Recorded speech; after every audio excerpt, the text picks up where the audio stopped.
কলকাতা পুলিশের প্রিলিমসের একটি অঙ্কের প্রশ্ন দেখো, বলছে 6945p যদি 11 দ্বারা বিভাজ্য হয়, যেখানে p একটি সংখ্যা, তাহলে p এর মান কত হবে।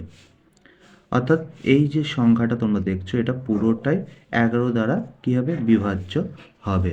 তাহলে দেখো 6954, এইটা পি, এইটা টোটালটা 11 দিয়ে বিভাজ্য হবে।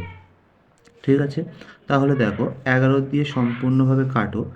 6 11 66, 3 থাকছে, 5 35, 3 11 33, 2 থাকছে, 11 দুগুণে 22, 2 থাকছে, তাই না? তাহলে কি থাকছে হাতে, দেখো 2। এই 11 দিয়ে এই 2কে কিন্তু কি বিভাজ্য যায় না, এমন একটি সংখ্যা এখানে নিতে হবে এই পির স্থানে।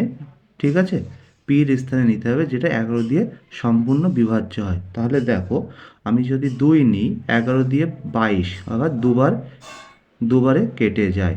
তাহলে আমার এই পি এর মান কত হলো, পি এর মান 2।